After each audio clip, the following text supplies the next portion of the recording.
قیامت کی بڑی علامت دجال کا نکلنا ہے۔ احادیث مبارکہ میں دجال کا ذکر بڑی وضاحت سے آیا ہے، اور کمال کی بات یہ ہے کہ ہر نبی علیہ الصلوۃ والسلام نے دجال کے فتنے سے اپنی امت کو ڈرایا ہے۔ دجال ابھی آیا نہیں ہے اور کسی کو پتا نہیں ہے کہ اس وقت وہ کہاں ہے، لیکن روئے زمین پر ایک صحابی ایسے گزرے ہیں جنہوں نے دجال کو دیکھا بھی ہے، اس سے ملاقات بھی کی ہے اور اس سے بات چیت بھی کی ہے۔ ایک مرتبہ پیارے آقا علیہ الصلوۃ والسلام نے اچانک اپنے صحابہ کرام کو جمع فرمایا اور خطبہ دینے کے لیے ممبر پر تشریف فرما ہو گئے۔ تو نبی کریم علیہ الصلوۃ والسلام نے فرمایا کہ تمیم داری نے مجھے بتایا کہ وہ 30 افراد تھے اور ایک شپ میں، ایک کشتی میں سفر کر رہے تھے کہ طوفان آ گیا اور وہ بھٹک گئے۔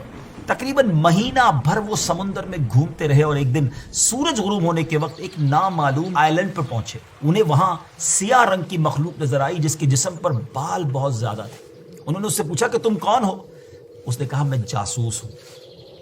تو کہا کہ ہمیں اپنے بارے میں کچھ بتاؤ۔ اس نے کہا کہ نہ میں تمہیں کچھ بتاؤں گا نہ تم سے کچھ سنوں گا، تم اس بت خانے میں جاؤ، وہاں ایک شخص تمہارا بڑی بے چینی سے ویٹ کر رہا ہے، وہی تمہیں کچھ سنائے گا بھی بتائے گا بھی۔ پھر وہ سب اندر چلے گئے۔ وہاں ایک شخص سختی کے ساتھ زنجیروں میں جکڑا ہوا تھا۔ اس نے پوچھا کہ تم لوگ کون ہو اور کہاں سے آئے ہو؟ جواب دیا کہ شام سے آئے ہیں۔ اس نے پوچھا کہ عرب کا کیا حال ہے؟ اور ایک شخص وہاں پیدا ہونا تھا، اس کا کیا حال ہے؟ یعنی نبی پاک علیہ الصلوۃ والسلام کے بارے میں پوچھا۔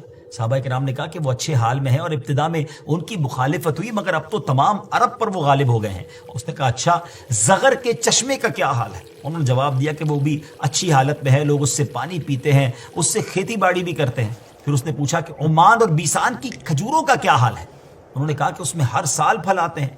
یہ سن کر اس شخص نے 3 چیخیں ماری اور بولا کہ میں دجال ہوں۔ کہتا ہے ان قریب میں آزاد ہو جاؤں گا اور زمین کا چپا چپا گھوموں گا اور اس کا کوئی حصہ نہیں چھوڑوں گا سوائے طیبہ کے، کیونکہ مجھ میں وہاں جانے کی طاقت، وہاں جانے کی پاور نہ ہوگی۔ نبی پاک علیہ الصلوۃ والسلام نے فرمایا کہ مجھے بہت خوشی ہوئی کیونکہ طیبہ یہی شہر ہے۔ بعض روایت کی روشنی میں یہ بات بھی کہی جاتی ہے کہ دجال کو حضرت سلیمان علیہ الصلوۃ والسلام نے قید کیا تھا، اور حدیث پاک کے مطابق یہ مشرق یعنی ایسٹ کی سائیڈ موجود ہے۔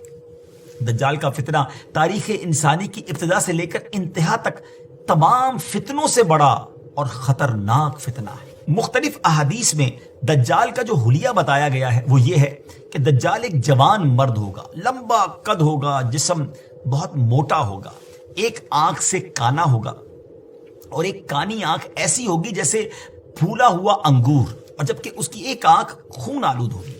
اس کا سینہ چوڑا ہوگا اور ذرا سا اندر کی طرف دھسا ہوا ہوگا۔ دجال کی پیشانی چوڑی ہوگی اور دونوں آنکھوں کے درمیان کاف فا را یعنی کافر لکھا ہوگا۔ دجال کے نکلنے سے پہلے دنیا بہت بری حالت میں ہوگی۔ اس کے نکلنے سے 3 سال پہلے سے اس دنیا میں خشک سالی پھیل جائے گی، خشک سالی کا گویا سال پھیل جائے گا۔ علمی اور روحانی قحط بھی برپا ہوگا۔ دین کے معاملے میں لوگوں میں کمزوری پیدا ہو چکی ہوگی، علماء اور دیندار لوگوں کی قلت ہوگی۔ تب دجال ایسٹ کی سائڈ سے اصبہان یا خراسان نامی شہر سے نکلے گا اور زمین پر 40 دن رہے گا، جن میں سے ایک دن 1 سال کے برابر ہوگا، اور ایک دن 1 ماہ کے برابر، اور اگلا دن 1 ہفتے کے برابر، جبکہ باقی دن سال کے عام دنوں کی طرح ہوں گے۔ اس مدت میں دجال اپنے گدھے پر سوار ہو کر ساری دنیا کا چکر لگائے گا۔ دجال کے ان فتنوں کی وجہ سے اہل ایمان سخت پریشان اور تنگی کے عالم میں بھاگ کر دخان نامی ایک پہاڑ میں پناہ لیے ہوئے ہوں گے، لیکن دجال ان کا پیچھا کر کے پہاڑ کا گھیرا کرے گا۔ تب اللہ پاک حضرت سیدنا عیسیٰ علیہ نبینا علیہ الصلوۃ والسلام کو نازل فرمائے گا۔ جب حضرت عیسیٰ علیہ الصلوۃ والسلام اس دنیا میں آ جائیں گے تو ان کو دیکھتے ہی دجال ایسے گھلے گا، میلٹ ہوگا، جیسے پانی میں نمک گھلتا ہے، میلٹ ہوتا ہے۔ آپ علیہ الصلوۃ والسلام دجال کو مقام لد پر قتل کریں گے اور اس کے فالوورز میں سے ایک بھی کسی کو بھی زندہ نہیں چھوڑیں گے۔ یہ فتنہ بہت شدید ہوگا ناظرین۔ نبی پاک علیہ الصلوۃ والسلام نے فرمایا جو سورہ کہف کی پہلی 10 آیتیں یاد کرے گا دجال کے فتنے سے محفوظ رہے گا۔